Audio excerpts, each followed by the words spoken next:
there you guys, it's me, and today I am going to discuss a extremely serious topic having to do with the severity of mental illnesses. Let's get started. A couple months ago in my AP class, we were told to write a persuasive essay to convince somebody about a nonfiction topic of our choice. My choice was to do the severity of mental illness and how society chooses to not acknowledge it like it should be acknowledged. I'm going to be reading off my iPod. Let's do this.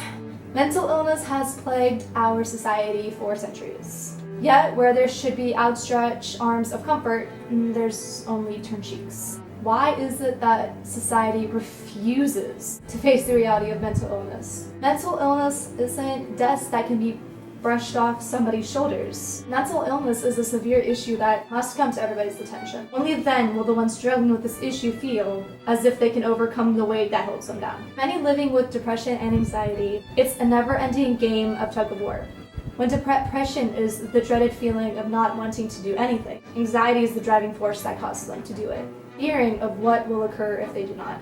Anxiety is the constant feel of being unnerved, not being able to sit still due to the thoughts racing through their mind in that one given moment in time. Anxiety is the never-ending shaking of legs or tapping of fingers. Anxiety is the sudden loss of breath when their name is called. Anxiety is trying to catch one's breath when it feels like their entire world is caving in. Anxiety is the pretty pill that 65% of people affected must take every day to keep their heads on straight. Anxiety affects 40 million adults and 1 out of 8 children. Anxiety is only treated in 10% of people affected.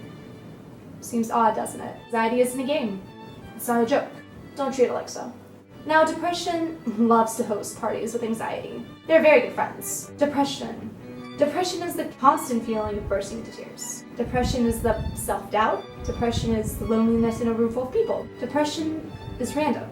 Depression is always around. Maybe one day, depression decides to descend into the cave it came from. The next, it completely takes over. Music is played louder to drown out negative thoughts that come rushing in like endless floods. Depression does not see race or religion's beliefs. Depression takes hold of whoever it likes. Depression is 121 million people worldwide. Depression is pills full of artificial happiness that will never last. Depression can be hidden with a simple smile or the phrase of, "I'm fine, just tired." Depression is 8% of people not getting the treatment they need.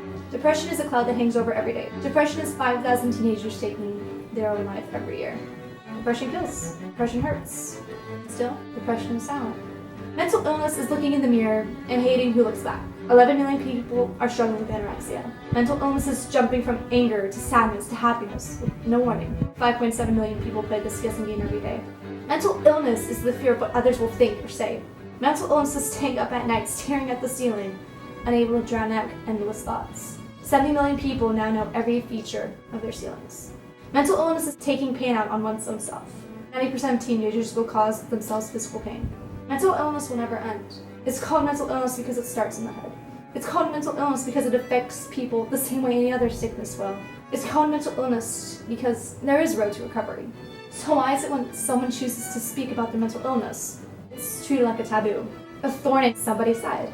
Maybe instead of assuming everybody is alright, assume that someone needs help. Maybe it's time to open our eyes to the rays of such a terrible issue. Maybe one day we can all come together and face this issue head on. But it won't happen until everybody understands. And everybody won't understand until we accept this issue. Till then, the topic of mental illness will be silenced. If you ever need advice or just somebody to talk to, I'm here. All my social medias will be down below, so if you really do have to contact me, send me a DM on either Instagram or Twitter, and I will lovingly get back to you on that. I'm just here to tell you that you're not alone in this. There's people that want to help you and make sure that you're okay. Fight it. You can do it. I did it.